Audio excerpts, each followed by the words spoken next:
Din que quen nos goberna é a razón, pero o noso comportamento moitas veces réxese por outras razóns. O ser dos galegos, como o de todos os povos, confórmase non só co pensamento racional. Diso é do que imos falar neste capítulo de Historias de Galicia. Das crenzas, dos mitos, dos ritos e os saberes que lle deron forma á nosa cultura e que nos permitiron entender o mundo cos coñecementos que tiñamos ao alcance da man. Con razón ou sen ela, os galegos fomos creando armas para enfrentarnos á morte e aos nosos medos. Por exemplo, por que dicimos que non é malo puñerlle unha vela a Deus e outro ao demo? Neste capítulo imosles contar como os galegos nos fomos gobernando entre deuses e demos.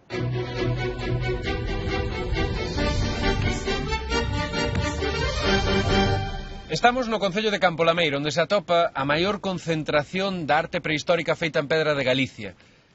Os nosos antepasados deixáronnos grabado nas rochas a súa maneira de entender o mundo terreal e espiritual. Cando observamos unha escena de caza nun petroglifo, estamos a contemplar unha representación de gran contido ritual e relixioso.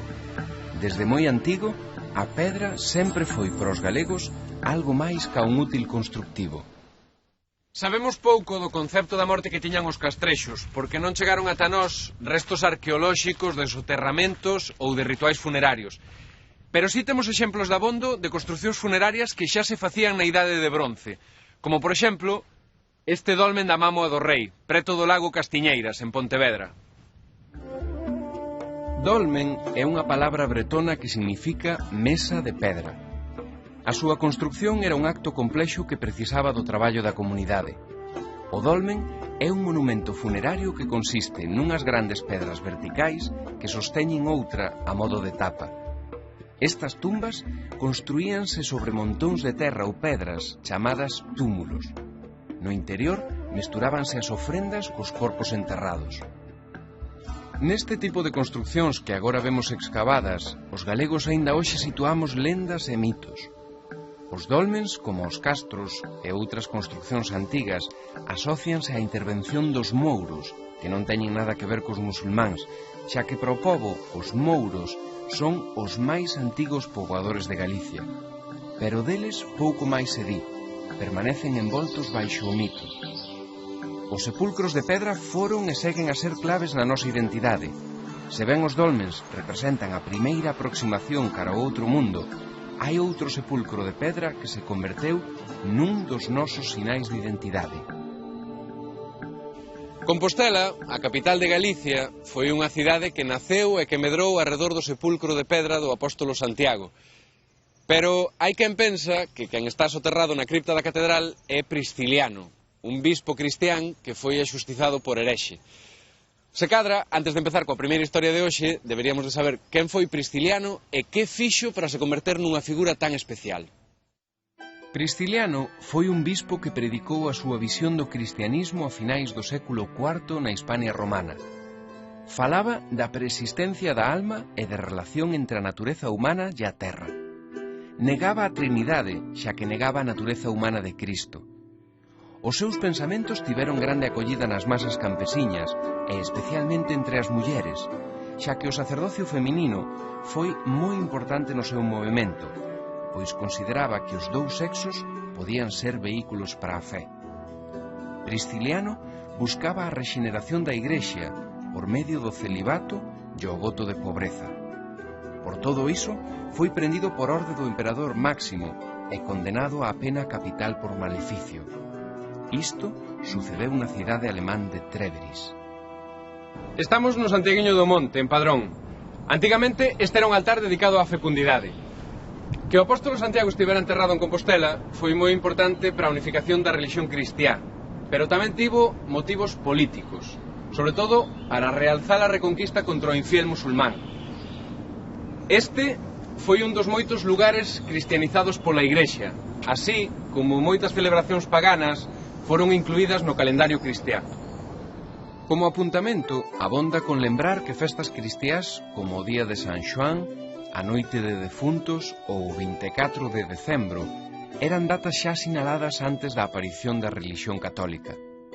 Así, o nacemento de Cristo celébrase o 24 de decembro, coincidindo co solsticio de inverno, tempo no que se festexaba o renacer do sol. O Día de Defuntos era originalmente a celebración céltica do Samaín, a noite na que o mundo dos mortos e dos vivos se comunican, e o Día de San Xoán coincide coa chegada do solsticio de verán. Son moitos os que coñecen o sepulcro do apóstolo na Catedral de Santiago, pero non son tantos os que coñecen o lugar desta igrexa de Santiago en Padrón, no que está o Pedrón, no que supostamente foi amarrada a barca na que chegou o corpo do apóstolo aquí. Cando o protagonista da nosa primeira historia chegou a Galicia, aínda non se descubrira a tumba do apóstolo. Aquí atopou unha terra na que o priscilianismo estaba moi enraizado e no que as súas xentes tiñan unha maneira moi propia de interpretar a fe cristiá.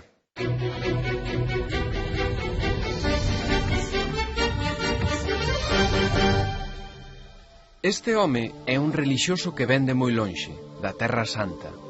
En Palestina entrou en contacto cos edemitas do deserto e outros relixiosos. Aquelas terras do Oriente Próximo son o principal foco do monacato nos territorios da cristiandade.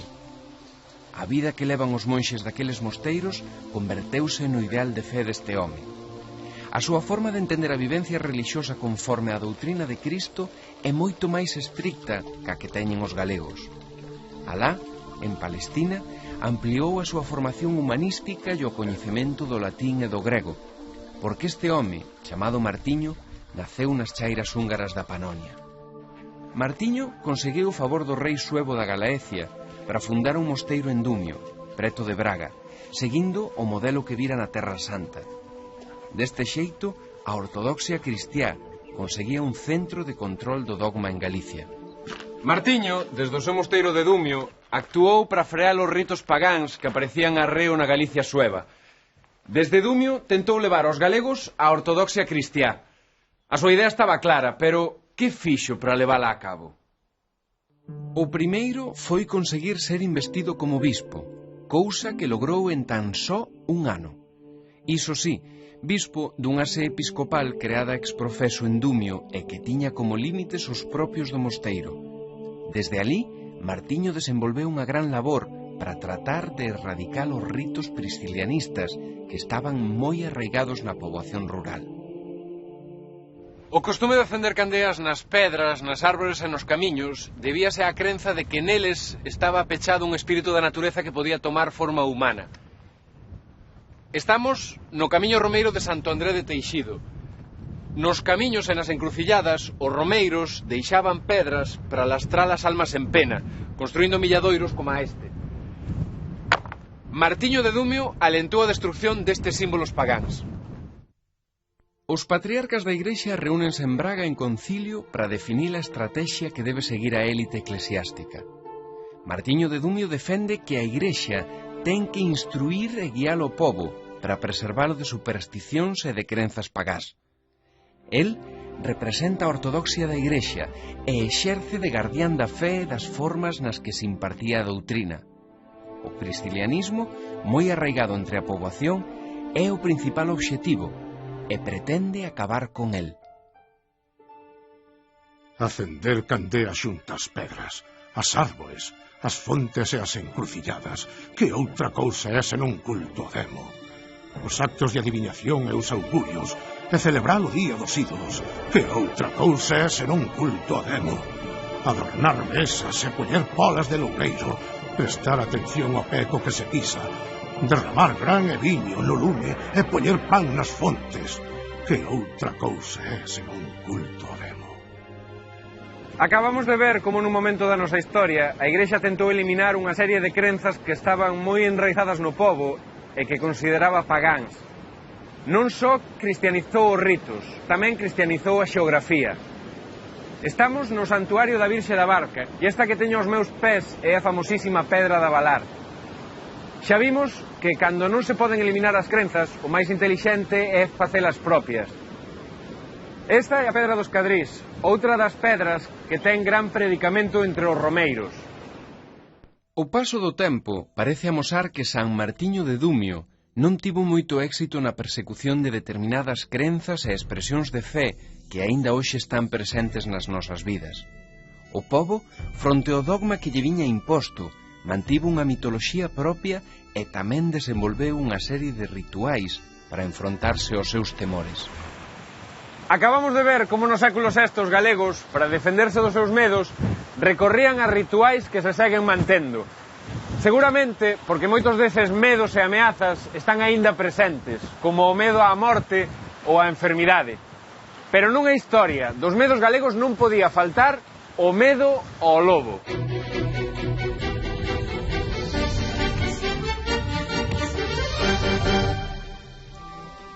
O quincalleiro que leva a súa tenda ambulante polos camiños chámase Manuel Blanco Romasanta.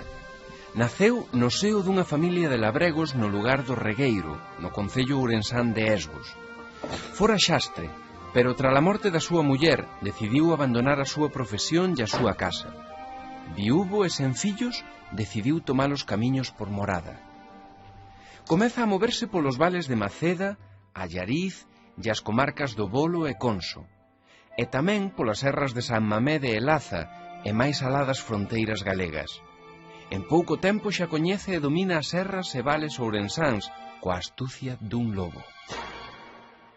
Estamos aos pés da serra de San Mamede, no macizo central ourensán. A montaña é o lugar onde o lobo ten o seu medio natural, onde o gran depredador se pode enfrontar ao home con maior posibilidade de supervivencia. Aquí, o lobo foi sempre unha gran ameaza. O lobo é o gran depredador da fauna salvaxe galega. Hai lendas e contos que narran a ferocidade deste animal. O pobo galego transformou o lobo nun animal mítico, no que simbolizou os seus odios e temores. Aquí, chamarlle a alguén lobo ou loba é tratar de desposuílo da alma humana. Manuel Romasanta debeu perder a súa alma de home e converteuse en lobo cruzando a serra de San Mamede, camiño desta aldea de Rebordechao. Este era o centro do seu territorio de caza. Imos ver cales foron os feitos que deron pé á lenda de Romasanta, o lobo da xente.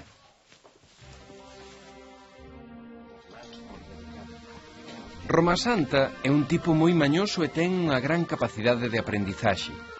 O dicir dos homes ten unhas formas un tanto femiadas, aínda que é moi voluntarioso e agradalle á xente, especialmente ás mulleres, xa que pasaba moito tempo nas lareiras e amosaba unha gran habilidade coas tarefas domésticas. Romasanta é un home como calquera, pero que coida moito as formas. É pío en exceso e moi devoto, amigo dos curas e equilibrado na maneira de comportarse. Sempre está disposto a botar unha man a quen o precise. Nas longas noites dos fríos invernos, a carón do lume das lareiras, sempre se contaran contos sobre o lobo e o destino das mulleres e nenos que desapareceran nalgúns lugares da montaña. Ás veces, os vellos contaban as andanzas dun ser, quizáis home, quizáis lobo, que devoraba os nenos e cocía as mulleres en grandes olas para sacarlle la graxa. Era coñecido como o home do unto, o sacauntos ou o sacamanteigas, pero tamén como o lobo da xente, ou o lobisome, cando se facía referencia a aquel ser que nas noites de lúa chea saía na busca dos homes en calquera lugar de Galicia. Estes homes andan buscando nesta fraga bos carballos e castiñeiros dos que sacar as vigas para teitar unha palleira. Pero o que van a topar agochados entre a maleza son os corpos de dúas mulleres que foron mutiladas de maneira arrepiante. O asasinato despiadado de 9 persoas nestas montañas de Ourense saltou á prensa galega a mediados do século XIX. Aqueles asasinatos tiveron incluso repercusións internacionais. O interese da historia de Romasanta non radica só en que nos achega a personalidade dun asasino múltiple, senón porque tamén nos deixa entrever como era a sociedade galega hai uns 150 anos. Unha sociedade cunha cultura na que o lobo era o símbolo do medo e tamén da ameaza do descoñecido. Naquela sociedade rural, a chamada que obtiña unha resposta máis solidaria de todos os veciños era que ven o lobo. O lobo segue sendo un animal mitolóxico e absolutamente necesario para manter o equilibrio natural, pero tamén segue sendo un perigo para o gando galego. Por iso, a Xunta axúdalles aos labregos a mercar cans como estes para defender o gando. O mastín é o can que pode co lobo. Pero vexamos como acabou a historia de Roma Santa, o lobo da xente. Confesa, por que mataches? Roma Santa foi detido en Castela onde foi recoñecido por segadores de laza. Chegara ata alí fuxindo con documentación falsa. Xa en Galicia, no seu interrogatorio, Roma Santa recoñeceu un feito incrible e terrible. Asasinou 13 persoas transformado en lobo. Asegurou que non podía evitar matar e devorar as súas víctimas. O proceso contra Roma Santa polo asasinato de 9 persoas abriuse no xulgado de Allariz. Autoinculpouse tamén doutras 4 mortes, pero non o acusaron delas e atribuíronas aos ataques de lobos. O caso xerara tanto interese que se lles pediu a 6 facultativos un informe sobre a saúde mental do reo. Determinaron que Roma Santa era perfectamente coñecedor dos feitos que se lle imputaban e que non actuou inconscientemente posuído polo espírito do lobo. A Manuel Blanco Roma Santa declararon o culpable dos execrables asasinatos de 9 persoas cometidos con aleivosía e premeditación. Foi condenado a morte por garrote. Por ello le condeno a pena de muerte.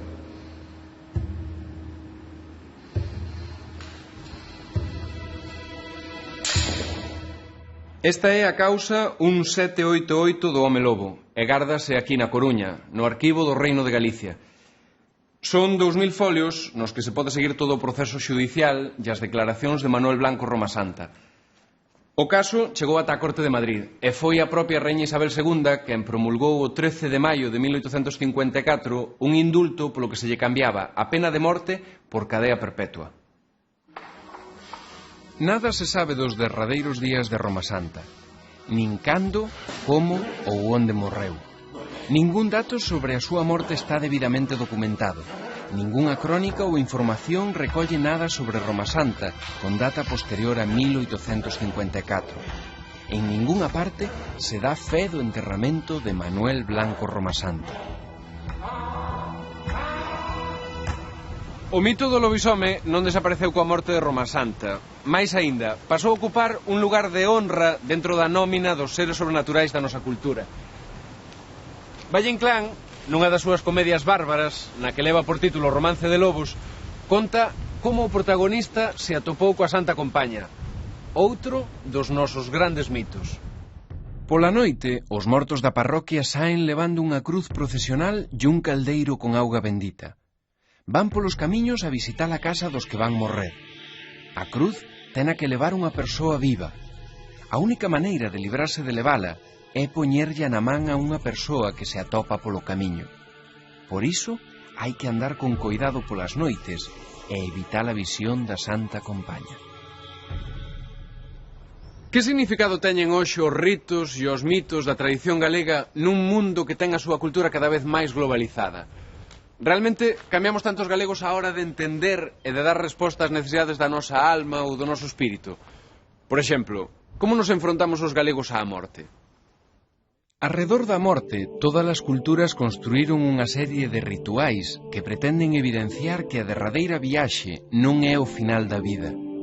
Os galegos creamos un conxunto de crenzas que intentan que o tránsito da vida á morte se faga sen rupturas. Por iso, hai veces que semella que vivos e mortos camiñan da man nalgúns momentos. A Santa Compaña quizáis sexa o gran mito ligado á morte. Estamos en Santo André de Teixido, o lugar o que din que temos que vir todos porque quen non veu de vivo vai vir de morto. O santuario está lonriba, e esta é a fonte onde os romeiros veñen pedir as súas grazas e desexos de benestar e saúde. Hoxe, cando os galegos temos un problema de saúde, acudimos a un hospital. Pero esta é unha pauta de comportamento moi recente. Ata hai pouco, cando alguén enfermaba, tiña que encomendarse a un santo e acudir á sabedoría popular. Tiña que visitar un menciñeiro. Un dos coñecedores deses padecementos físicos e espirituais é o protagonista da nosa terceira historia.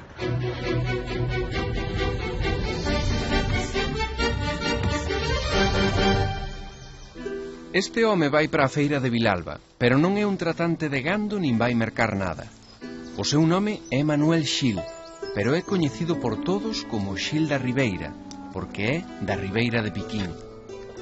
A xente xa sabe onde atopalo, de camiño a algunha das moitas feiras das terras de Mondoñedo ou da Terra Chá, e abeirado debaixo do seu grande paraugas negro.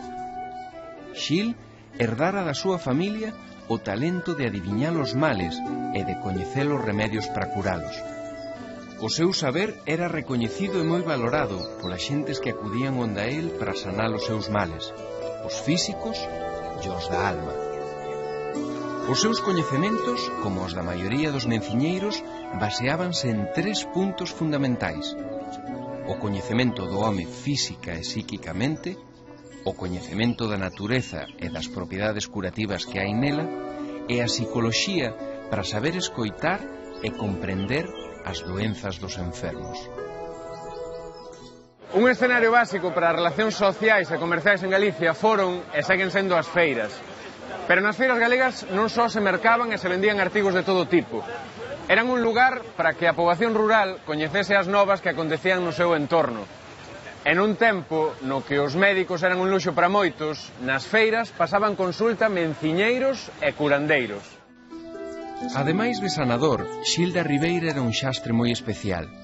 Cando unha familia o chamaba para que vira un enfermo, primeiro observaba a forma de tusir do seu paciente. Cando non había cura, preguntáballes aos familiares se o enfermo tiña un traxe novo para a derradeira viaxe.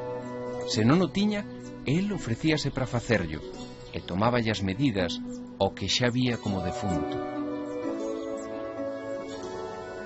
Os seus traxes tiñan unha característica especial. Carecían de petos e todos levaban 7 botóns. Xil compraba a tea, sempre de cor escura. El mesmo cosía o traxe, e aínda que tomaba as medidas de memoria co seu paraugas, case nunca fallaba o corte. Cando Xil remataba o seu traballo, entregábao coa única condición de que o enfermo só podería poñer aquel traxe unha vez morto. A historia que lles estamos contando chegou ata nós porque a escribeu Álvaro Cunqueiro. O seu pai era boticario aquí en Mondoñedo e á súa botica acudían moitos menciñeiros como Xil da Ribeira para preparar os seus remedios. Alumbre, sulfato sódico, alcanfor, manteca de cacao, nitrato potásico... Todos estes elementos foron empregados tradicionalmente na elaboración de produtos medicinais. Hoxe a farmacia consegue nos laboratorios sintetizar en fármacos as propiedades que podemos atopar na natureza. No pasado, os menciñeiros e menciñeiras coñecían as propiedades curativas das plantas medicinais, así como coñecían os beneficios do aire da montaña ou das augas termais. Xil da Ribeira é un aplicado observador da natureza. Coñece as propiedades de cada erva, de cada flor silvestre. Recolle tal ou cal planta ou raíz dependendo da estación ou fase da lúa. As súas técnicas de curación van desde a imposición de mans ata a elaboración de menciñas segundo os métodos tradicionais que aprendeu dos seus mestres. Neses métodos de curación había, ademais dunha certa base científica, unha compoñente de fe.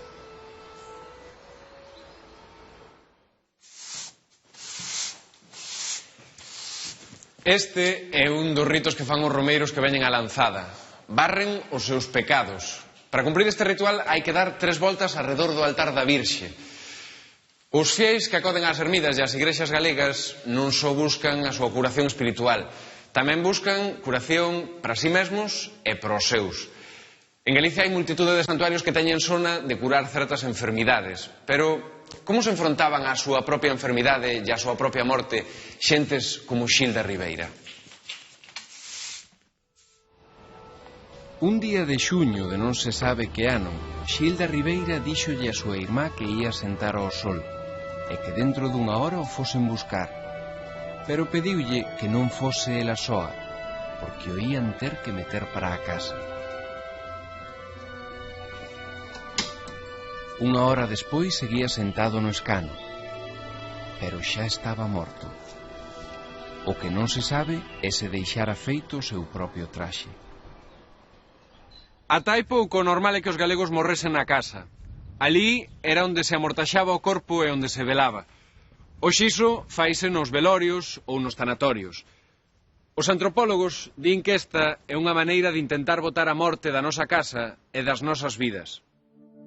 A cultura popular é o resultado da convivencia secular dun pobo.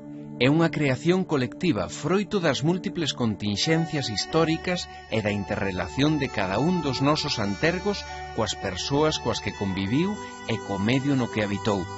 Secularmente fomos elaborando respostas e explicacións para os misterios do mundo e da vida. O que somos está nas nosas obras materiais, pero tamén no intanxible e inmaterial. Aprendemos a enfrontarnos cos medos ás persoas, ás feras, á enfermidade e á morte. Soubemos atopar o optimismo dentro da saudade e pechar con retranca a certeza inexorable do final. Con estas verbas quedan esconxurados todos os homes e mulleres e nenos de corazón grande, das malas enerxías, dos negros meigallos, fantasmas, centellas e rayos, e malos carallos que xiran pola vida.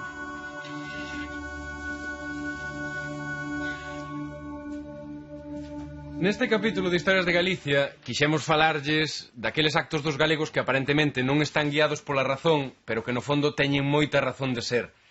Son creacións colectivas que nos serviron para dar resposta a necesidades moi reais. Detrás destes actos e destes rituais hai só medos ou tamén soños de futuro. Subimos ou baixamos os galegos na escaleira da historia? Quen sabe? A ver que? Que este que para cá cousa do demo tamén son de Deus, Bótame aí un